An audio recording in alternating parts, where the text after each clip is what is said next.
မင်္ဂလာပါရှင် Joyful and Sharp Kids Channel မှာအားလုံးကိုကြိုဆိုလိုက်ပါတယ်ဒီနေ့သင်ခန်းစာလေးထဲမှာတော့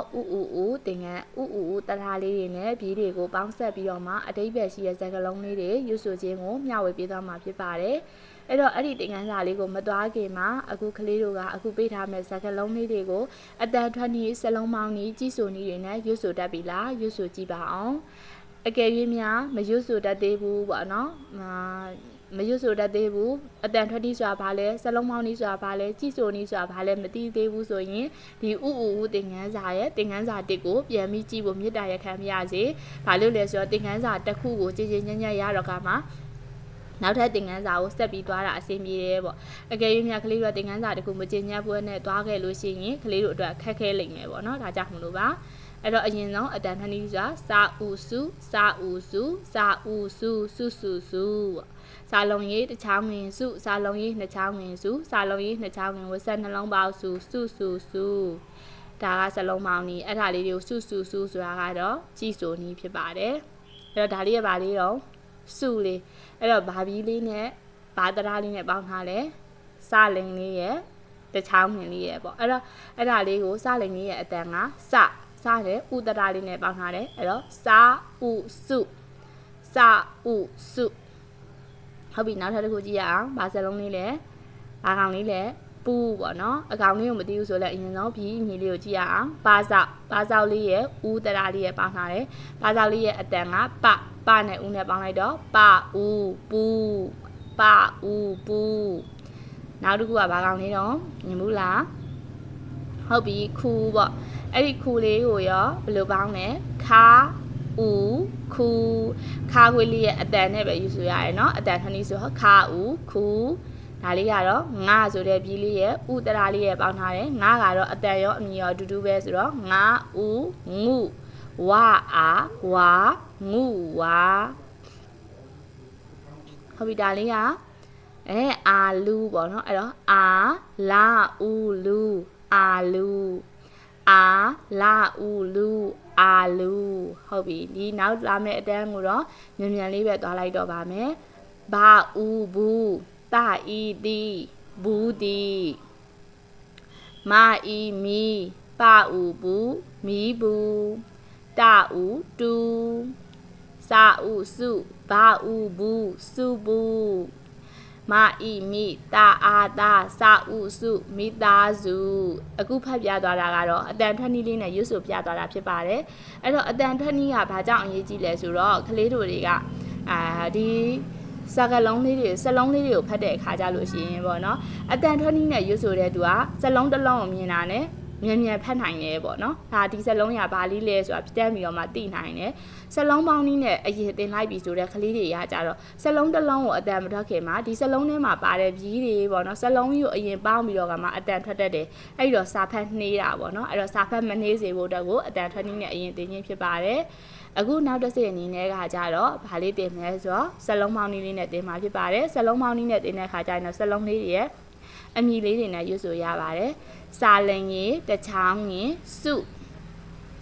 ပါစောက်ရေနှစ်ချောင်းငင်ဝစ်ဆက်နှလုံးပေါက်ပူခါခွေရေနှစ်ချောင်းငင်ခူငါးရေတစ်ချောင်းငင်ငုဝရေချာဝါငုဝါ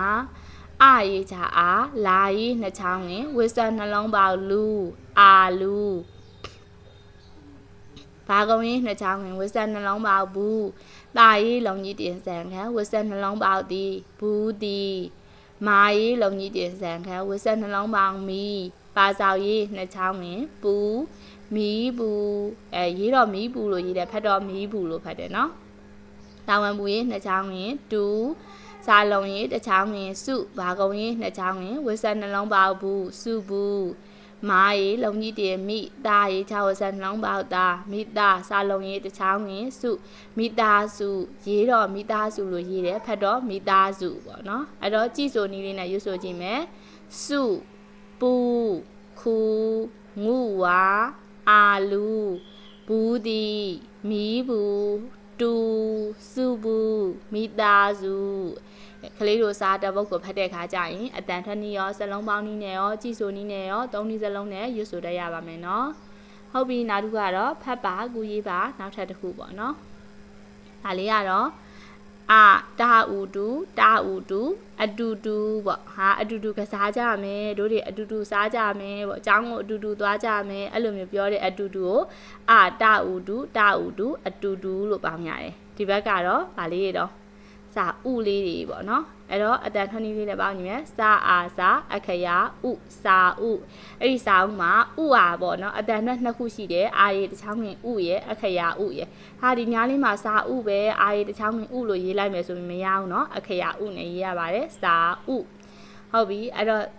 သူတို့ကိုစလုံးပေါင်းလေးနဲ့ရွတ်ဆိုကြည့်မယ်အာရေတာဝန်မူရင်နှစ်ချောင်းငင်အတူတာဝန်မူရင်နှစ်ချောင်းငင်အတူနောက်တစ်ခုကကြတော့စလုံးရေးချစာအခရာဥစာဥဟုတ်ပြီဒါလေးတွေကိုအခုနောက်တစ်ဆင့်အနေနဲ့ဘာလုပ်တော့မလဲကလေးတို့ကလေးချောင်းရင်းစာအုပ်ထဲမှာချရေးတဲ့ရပါမယ်အဲ့တော့ဘယ်လိုရေးမလဲကြည့်ရအောင်အရင်ဆုံးဒီစာအုပ်ထဲမှာပါတဲ့စုဆိုတာလေးကနေအရင်စရေးမယ်စုဆိုတော့စာလင်ရေးပါဇက်ကဆိုလက်ကရေးမှာနော်စာလင်ရေးတစ်ချောင်းရင်းစုစာလင်ရေးတစ်ချောင်းရင်းစုနောက်တစ်ခုကကြတော့ဘာကောင်လေးတော့ပူအဲ့တော့ပါစောက်ရေးနှစ်ချောင်းရင်းဝစ်ဆက်နှလုံးပေါက်ပူဟုတ်ပြီကျန်တဲ့စကားလုံးလေးတွေကတော့ကလေးတို့ဒီလိုမျိုးပါဇက်ကဆိုမယ်လက်ကရေးမယ်ပေါ့နော်စလုံးတစ်လုံးချင်းဒီတိုင်းကိုတခြားလေးဖတ်ပြီးတော့မှတခြားလေးရေးပါမယ်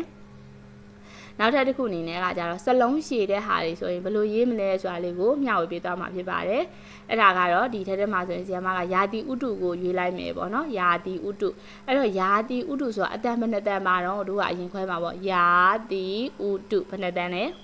4တန်ပါတယ်ဆီယမစီမှာတက်တဲ့ကလေးလေးတွေတော့KG ကလေးอ่ะပေါ့เนาะအတန်ဘယ်နှတန်ပါလဲဆိုတော့ခွဲခြားခိုင်းထားတာဖြစ်တဲ့အတွက်ကြောင့်မလို့ grade 1ဆိုလို့ရှိရင်သူတို့ကအတန်ကိုတေချာခွဲတတ်ပြီပေါ့အဲ့တော့အရင်ဆုံးယာဆိုရင်ယာကောင်ရေးချယာတာရေးလုံးကြီးတင်စံခတ်တီယာတီအခရာဥ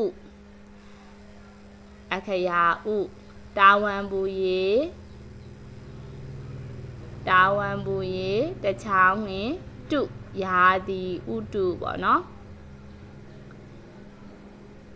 ဟုတ်ပါပြီအဲ့တော့ဒီနေရာလေးမှာအခရာဥလို့ရေးရတယ်နော်အာရေတစ်ချောင်းငင်ဥလို့မရေးပါဘူးယာတီဥတု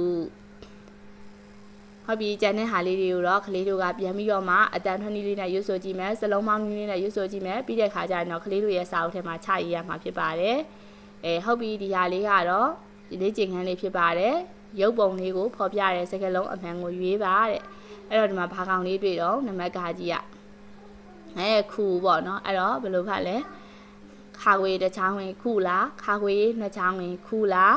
ခါခွေနှစ်ချောင်းဝင်ဝစ်ဆက်နှလုံးပါခူးလားဘယ်ဟာလေးကအမှန်ဖြစ်မလဲပေါ့အမှန်လေးကိုကလေးတို့ကရွေးလိုက်ပါအောင်နော်ဟုတ်ပြီနောက်ထပ်တစ်ခုကကြတော့လည်းပဲစီဘူးပေါ့နော်စီဘူးလားပေါ့ကလေးတို့ကမှန်တဲ့စကားလုံးလေးကိုရွေးပြီးတော့မှကလေးတို့ရဲ့စာအုပ်ထဲမှာကူးရေးပါမယ်လက်ရေးလှလှလေးတွေရေးမယ်နော်ငါငယ်ကကြတော့စုဘူးလားပေါ့နော်ဇူဘူးလားပေါ့အဲ့ဒီထဲမှာဘယ်အတန်လေးကအမှန်လဲပေါ့မှန်တဲ့အတန်လေးကိုကလေးတွေအစာအုပ်ထဲမှာကူးရေးမယ်ဒါလေးကကြတော့နံပါတ်2ရုပ်ပုံလေးတွေကြည့်ကြရဲမှန်သောစကားလုံးကိုရေးပါခွဲတဲ့အရှိသင်ခန်းစာလေးတွေကောင်းကောင်းရပြီဆိုရင်ဒီသင်ခန်းစာလေးကိုလည်းပဲအစီအမီပြေလေးရေးနိုင်သွားလိမ့်မယ်နော်အားလုံးအစီအမီကြပါစေနော် goodbye see you next video နောက်ထပ်ဗီဒီယိုတွေမှာပြန်တွေ့ကြရအောင်ပါ